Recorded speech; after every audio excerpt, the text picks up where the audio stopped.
Hello, bachcho. Let's see this question. The question says that the line, there is two lines given here is ax plus by plus c equal to 0 and a dash x plus b dash y plus c dash equal to 0. This is the two lines which is given and they are asking us in the column 1 and in the column 2 we have to match the column 1 with the column 2. What they are asking for parallel, perpendicular, identical and intersect. Okay, so let me discuss the key concept for this problem. The key concept for this problem is that let's suppose we have two lines. I am taking these lines which is given in the problem. Okay, this is the two lines which is given, and let me discuss the first key concept. The first key concept here is, let's suppose the two lines L1 and L2. Let's suppose this is L1 and this is L2. Okay, L1 is being parallel to L2. अगर ऐसा है तो क्या होगा? ऐसा है तो जो कोफिशिएंट है a upon a dash, okay, जो कोफिशिएंट L1 में x का कोफिशिएंट, L2 में x का कोफिशिएंट का रेशियो इक्वल टू L1 में y के कोफिशिएंट का रेशियो दैट इज b और L2 में y के कोफिशिएंट का ratio that is b dash, ये क्या होंगे? इक्वल होंगे. ठीक है. नाउ सेकेंड कॉन्सेप्ट जो यहाँ पे है, L1 is perpendicular to L2. अगर ऐसा है दो लाइंस आपस में परपेंडिकुलर हैं तो क्या होता है, उनका जो स्लोप्स होता है, ठीक है, उनका जो स्लोप्स होता है m1 m2 इक्वल टू -1 होता है. ठीक है. Let's suppose one of the lines का स्लोप m1 है, अदर का m2 है, तो उनका स्लोप का इक्वल प्रोडक्ट होगा वो -1 के इक्वल होगा. तो पहले मैं इन दोनों को सॉल्व कर लेता हूँ. ठीक है. इसको मैं सॉल्व करूंगा तो क्या मिलेगा? इसको मैं सॉल्व करूंगा तो a b dash equal to a dash b. इसको सॉल्व करेंगे तो क्या आएगा?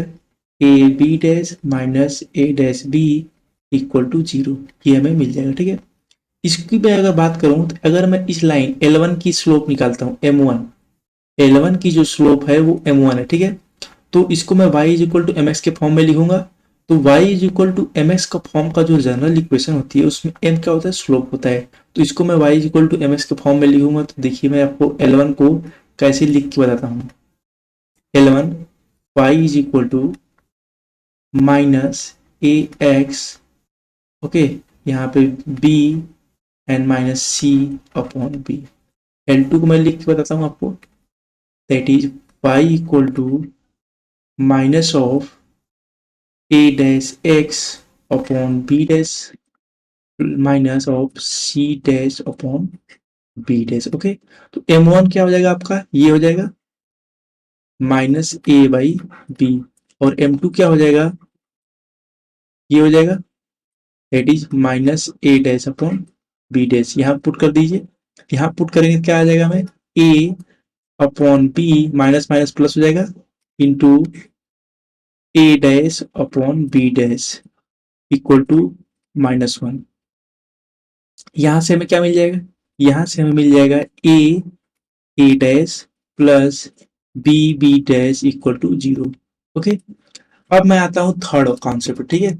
थर्ड कॉन्सेप्ट में क्या पूछा हुआ है? थर्ड कॉन्सेप्ट में हमसे बोला है कि दो जो लाइंस है L1 एंड L2 वो क्या है? आइडेंटिकल है. ठीक है. तो आइडेंटिकल है तो इसका क्या मतलब है? इनका जो x का कोफिशिएंट होगा दोनों लाइंस का, उसका रेशियो इक्वल टू y का कोफिशिएंट इक्वल टू, और जो कांस्टेंट है उनका कोफिशिएंट भी इक्वल होगा. ठीक है. और फोर्थ कॉन्सेप्ट है यहाँ पे जो है वो दिया हुआ है, फोर्थ ऑप्शन में दिया हुआ है कि दोनों लाइन जो है वो 1,1 पे इंटरसेक्ट कर रही है. इसका क्या मतलब है? Intersect at 1,1. इसका क्या मतलब है? अगर इस पे इंटरसेक्ट करे L1 तो इसका मतलब इससे पास कर रही है. अगर पास कर रही है तो दोनों लाइन लेट सपोज ये है. ठीक है.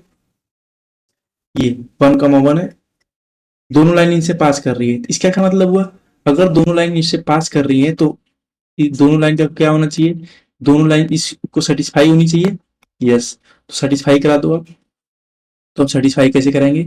सारे 1,1 उसमें पुट कर देंगे तो क्या हो जाएगा? A plus b plus c L1 के लिए हो जाएगा equal to A dash plus B dash plus c dash equal to 0. दोनों इक्वल हो जाएंगे 0 के. ठीक है.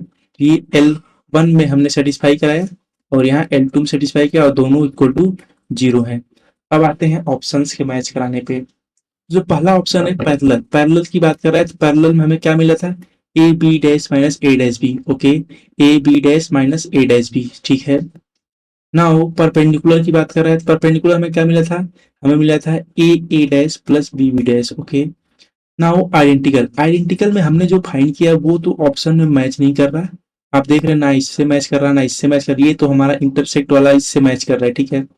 बचा हुआ ऑप्शन ये है, लेकिन इनसे मैच नहीं कर रहा है। तो अगर ये मैच नहीं कर रहा तो हम क्या करें, इनको मैच कराने की कोशिश करते हैं, क्यू ऑप्शन लेते हैं, ठीक है। क्यू ऑप्शन जो कि मैच नहीं कर रहा है इनसे, क्यू ऑप्शन हम लेते हैं, क्यू, ठीक है। क्या दिया हुआ है, यहाँ पे दिया हुआ है A B dash equal to A dash B dash C. क्या दिया हुआ है, एक बार देखते हैं, A B dash C dash equal to A dash B dash C equal to A dash C dash B. Okay, अब मैं इसको इस फॉर्म में लाने की कोशिश करूंगा, ठीक है।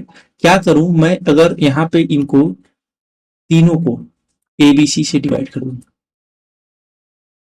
अगर मैं इनको तीनों को ए बी और c that is a dash B dash C dash से डिवाइड कर दूंगे, तीनों को ए डैश बी डैश से डिवाइड कर दूं। ओके, इक्वेशन पे कोई फर्क नहीं पड़ेगा।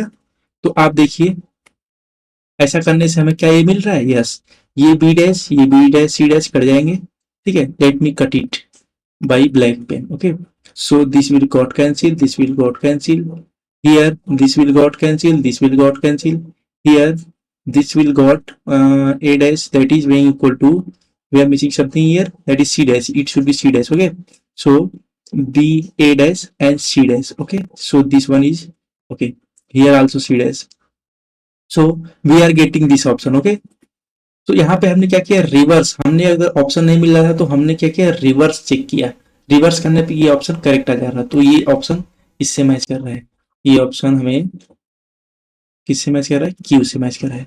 सो हमारे सारे ऑप्शन मैच हो गए, ए जो है इनसे मैच हो गया, बी जो है पी से मैच हो गया, सी जो है क्यू से मैच हो गया और डी हमारा एस से मैच हो गया। Okay, so I hope you understood it very well, best of luck.